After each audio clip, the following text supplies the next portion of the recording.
नमस्कार प्रणाम। हम हैं आपके भाई आपके दोस्त प्रवीण मिश्रा बुलबुल।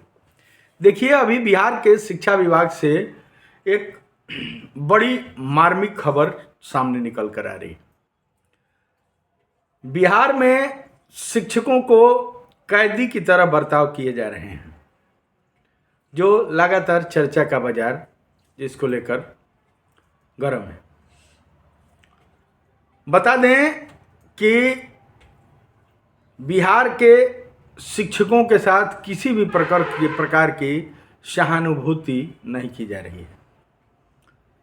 अगर हम कह दें कि जो चर्चे हो रहे हैं, ये मैं नहीं कह रहा हूँ, जो तमाम शिक्षकों से मेरी बात हुई और शिक्षक लोग जो कह रहे हैं कि स्वतंत्र होके पढ़ाने का मौका सरकार नहीं दे रही है। पहले क्या था? पहले शिक्षक बच्चों को स्वतंत्र होकर पढ़ाते थे, स्वच्छंद रूप से। शिक्षकों के द्वारा बच्चों का सर्वांगीण विकास किया जाता था। जब से ये मोबाइल का ज़माना आ गया और जब से नए नए जो प्रयोग शिक्षा विभाग में किए जा रहे हैं, मूलतः जो बिहार की शिक्षा व्यवस्था है, इसमें शिक्षकों को अपने अंदर की जो कला है, शिक्षक जो अपने अंदर ज्ञान रखे हैं, उसको बच्चों के बीच अच्छे से स्वच्छंद रूप से स्वतंत्र रूप से परोस नहीं पा रहे हैं। कहीं ना कहीं इसमें दोषी कौन है, इस पर भी गौर फरमाएंगे। तो सबसे पहले, अगर आप शिक्षक हैं, बिहार सरकार में नियोजित हों या जितने भी प्रकार के शिक्षकों को बांट दिया गया है, अलग अलग कैटेगरी जो बांटा गया है, जो पुराने 20 साल से 22 साल से जो नियोजित थे या नियमित शिक्षक जो थे, उन लोगों को भी नई नई नौकरी देके पुरानी नौकरी से विरमित करके नई नौकरी दे दी गई। तरह तरह के जो प्रकार बना दिए गए। सभी शिक्षकों से अनुरोध है कि ज़्यादा से ज़्यादा आप लोग शेयर कीजिए ताकि यह खबर सबको मिल सके। बातें जो सामने आ रही हैं कि जेल में जिस प्रकार कैदियों को 2 टाइम उनका अटेंडेंस बनता है कि वो भागे नहीं, बिहार के शिक्षकों का 3 समय मोबाइल से अटेंडेंस बनता है। पढ़ाई कम हो रहा है।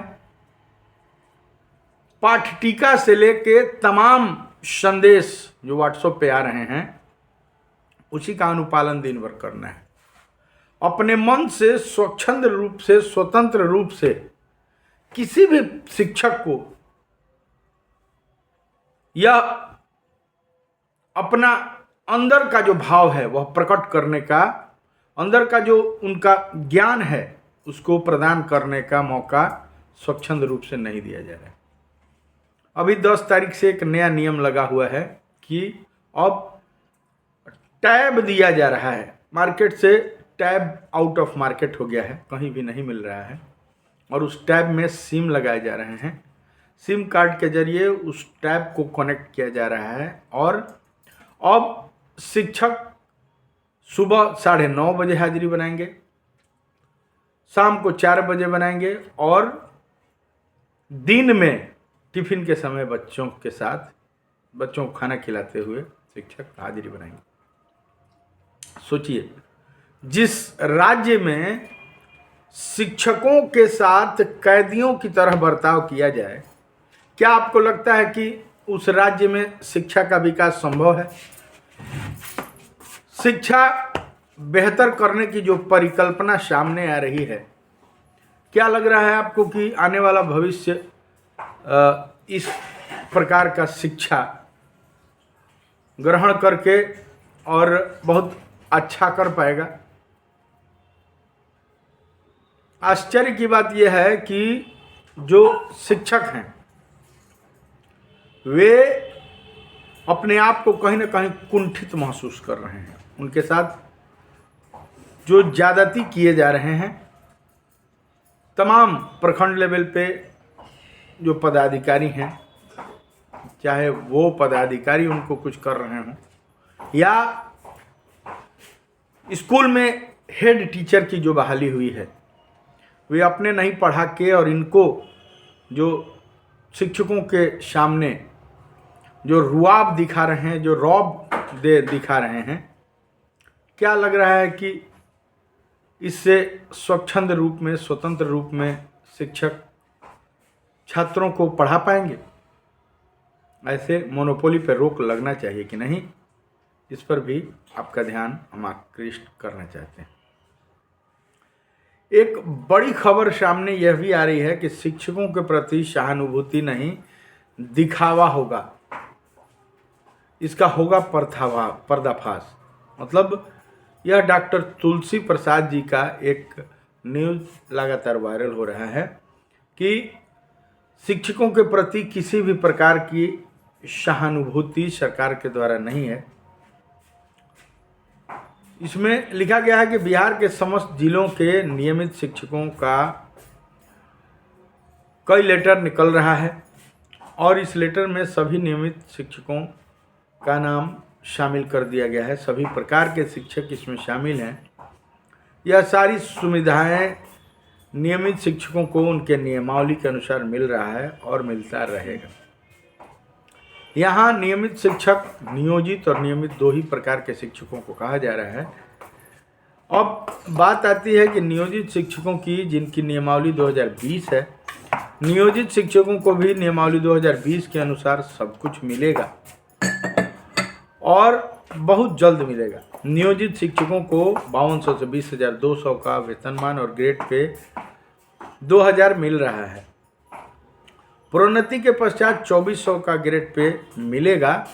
सरकार नियोजित शिक्षकों के लिए नियमित शिक्षकों जैसा पे मैट्रिक्स तैयार किया, जो 2015 में शिक्षा सचिव अंजनी कुमार थे, उनका दस्तखत भी हुआ, सिग्नेचर हुआ।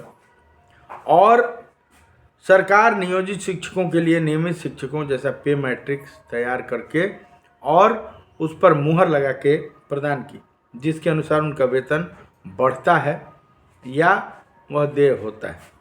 विद्यालय अध्यापक और विशेष शिक्षकों के नियमावली कहती है कि यदि आपको पूर्ण वेतन संरक्षण मिलेगा, जो शायद मिल भी चुका है, अब साथ ही राज्य सरकार के प्रचलित दरों के हिसाब से महंगाई भत्ता, मकान किराया भत्ता, चिकित्सा भत्ता एवं परिवहन भत्ता भी देय होता है।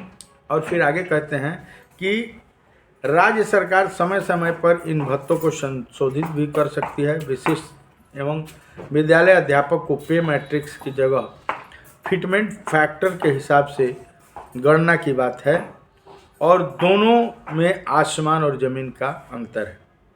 अब यहाँ एक सवाल उत्पन्न होता है कि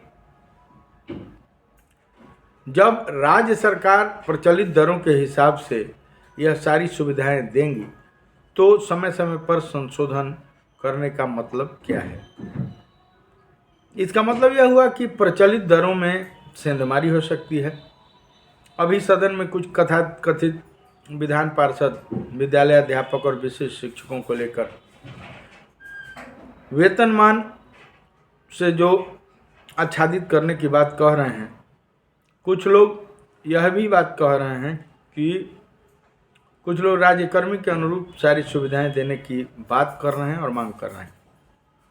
यह सारा खेल आगामी चुनाव की तैयारी के लिए हो रहा है और कुछ नहीं। शिक्षकों के प्रति यह सहानुभूति सिर्फ दिखावा है। देश और राज्य या फिर कोई भी विभाग संविधान एवं नियमावली से चलता है और चलता रहेगा। संविधान या नियमावली के इतर कुछ भी संभव नहीं है। फिर भी कुछ लोग खुशियां मनाते हैं और समझ लीजिए कि वो खुशी भी सिर्फ दिखावा है। उन्हें भी पता है कि सच्चाई क्या है, इसका पर्दाफाश होना चाहिए। यह डॉक्टर तुलसी प्रसाद जी का एक बड़ा बयान है जो अखबारों ने छापा है। शिक्षकों के प्रति सहानुभूति नहीं, दिखावा कर रही है सरकार। अब सोचिए कि जिस बिहार में शिक्षकों के प्रति कोई भी सिंपैथी नहीं है, कोई भी सहानुभूति नहीं है, सभी शिक्षक लगातार कहीं ना कहीं अपने आप को प्रताड़ित महसूस कर रहे हैं। ऐसे में आपको क्या लगता है कि शिक्षा का विकास हो पाएगा? आपका राय क्या है कमेंट बॉक्स में कमेंट कीजिए। चलिए दीजिए प्रवीण मिश्रा बुलबुल को इजाज़त, ऐसा ही विशेष खबर लेकर आते हैं। तब तक मेरे गीत संगीत को T series web music company, बड़े बड़े कैसेट कंपनी से सुनते हैं, प्यार देते हैं, दुलार देते हैं, उसके लिए बहुत बहुत धन्यवाद। शेयर कीजिए इस खबर को ताकि सबके पास पहुंच सके। चलिए धन्यवाद, लव यू।